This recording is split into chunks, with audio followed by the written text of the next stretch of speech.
Hello and welcome, guys. Vladimir, Bulgarian Cowboy Vlad is speaking, and right now, no, I haven't been live for a while. I know I haven't been live for a while. I was a bit busy as well, as you know.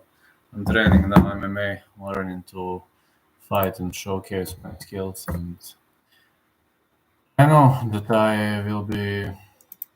I know that I will be having a hard time dealing with all the obligations and lifetime stress. But now I'm gonna get underway. I'm gonna I'm gonna quickly, just quickly do something. Then I'm getting back. Give me like 30 seconds.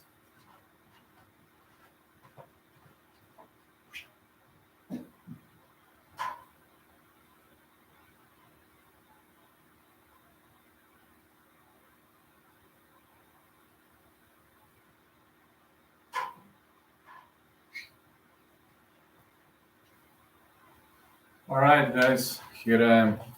Yeah, no, I haven't been live for a while, but I was having so much obligations, and I'm working on some projects lately, so I will really try to look as you know, as powerful as possible. So let's get underway. Let's see which order gonna be shown for LFA. 1 to 8. We're gonna get underway with the main card. I'm only gonna go with the main card. I don't wanna go with the prelims, etc. So let's start. Sarek Shields versus Todd Jean. Sarek Shields, the Berserker, 200. That's his MMA record. 6 foot tall, 73 inches of reach, Victory MMA, Portland, Oregon. Holds victories over Cameron Robinet and Jeremiah Cartwright via retirement at LFA. And he only lost once to Josh Quinlan. It seems this guy is very skillful on the ground from what I could have seen. Todd Jean, 200.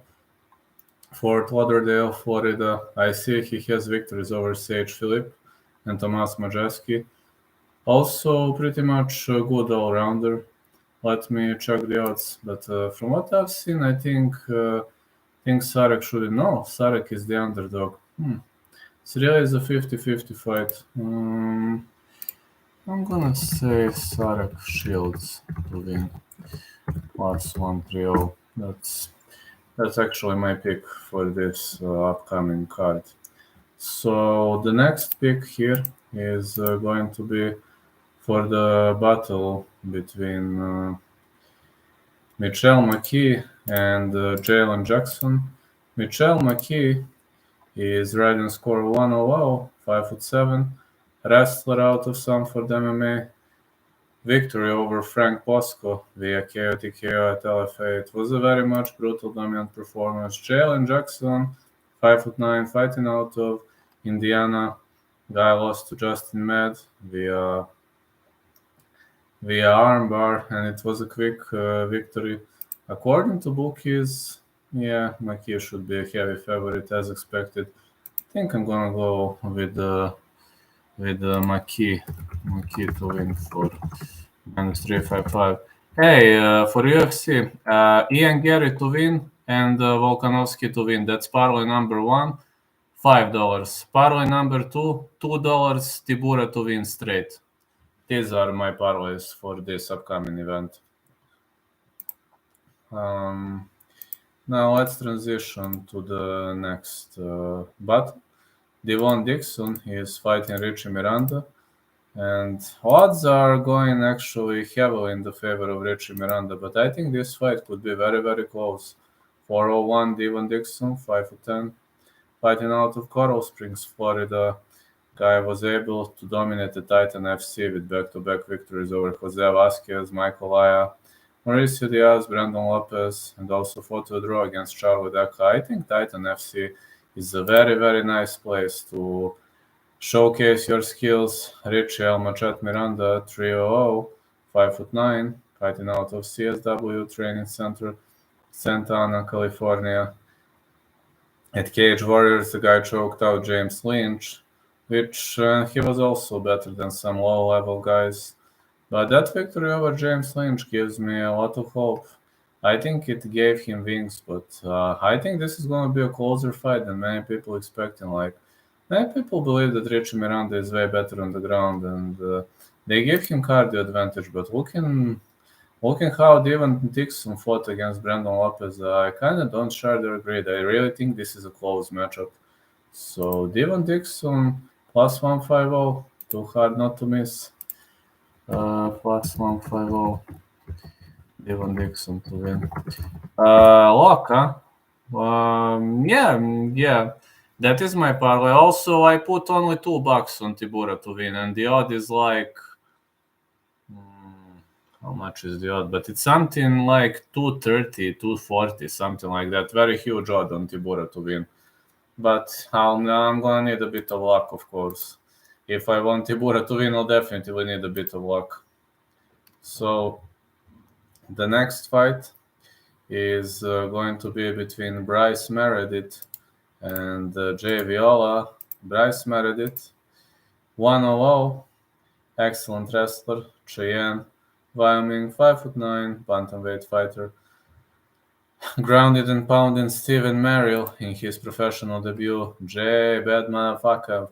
Viola, 3-3-0. Offers more experience, man. I mean, lost to Mitch Raposo, lost to Fernie Garcia, but I think he was losing to high-level athletes. Let's be honest, Mitch Raposo, the guy fought at TUF, Fernie Garcia. It was a unanimous decision loss. It was not a demolition magician, and he won majority of the fights via decision. On the other side, Bryce Meredith is the typical takedown offense fighter. But I assume, they are going to give a heavy advantage to Bryce Meredith. They believe this is a mismatch. Like, I see no value in betting this one. I would honestly stay away from this match. I don't even see it as a lock or no lock. Like, Meredith to win for minus 200. But I'd honestly fade that match because I'd fade no value in this match. Whatever I play, there will be no value. Rosenstrike KO is likely. Yeah. Tibura decision or Rosenstrike via knockout. I share your grade about that one. Definitely share everything you said, man. So it's true, absolutely true. I agree with your pick. Jimmy Lawson gonna fight Marina Whitman. Jimmy Lawson is a super heavy favorite for a good reason. 3-1-0. Lawson is a super powerful fighter, aka, and he destroyed Anthony Garrett. He destroyed Justin Richie. He destroyed Edwin Smart via very early stoppages. Said Salma, nowadays Bellator fighter, was the only guy who gave him a hard time and defeated him via unanimous decision. But the truth is, Lawson is extremely dangerous within the first round. And Marina Whitman, 5'4", 5'10". Unfortunately, the problem with this guy is the fact that he got wrecked apart by Brett Martin, and Said Salma knocked him out cold. People are underestimating Marina Whitman, heavily believing that he will lose pretty much easily. That's why the odds are so much off. He lost to Steve Mowry, Hugo Cunha, fought to draw against Sean Teed. These are not bad guys. I mean, whenever you compare the fighters he shared octagon with, these are not bad names. And of course, Marina Whitman has the chance to drag the fight into later rounds, but I think Lawson's cardio is actually questionable, and Lawson would have to finish this fight very early on. So I do believe that Whitman has the chances if the fight advances into later rounds.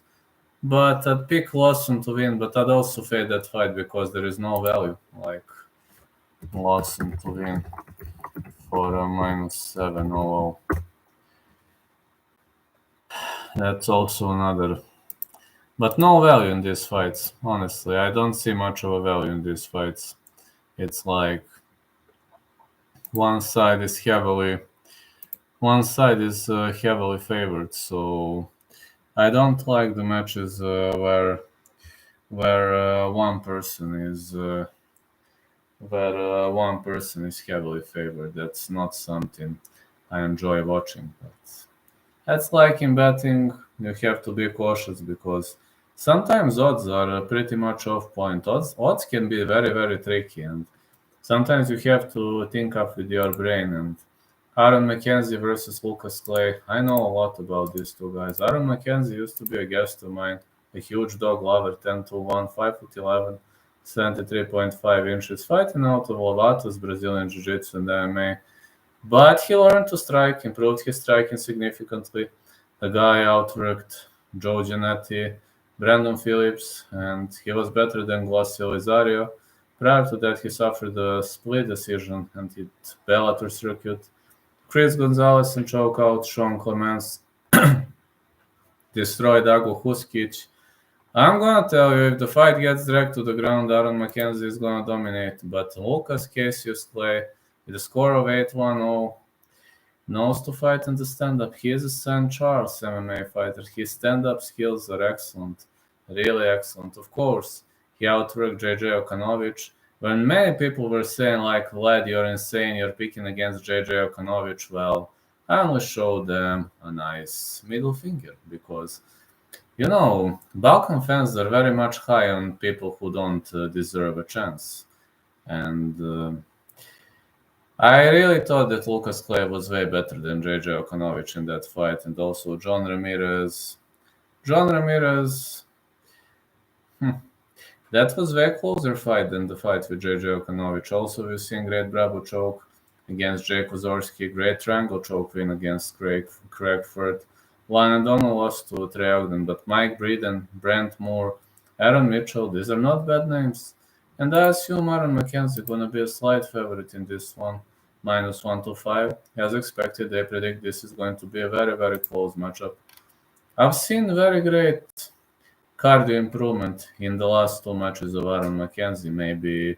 Maybe he changed his menu, maybe he's having less obligations, maybe he dedicated himself more to the training sessions. And I assume he's working way harder than he used to work.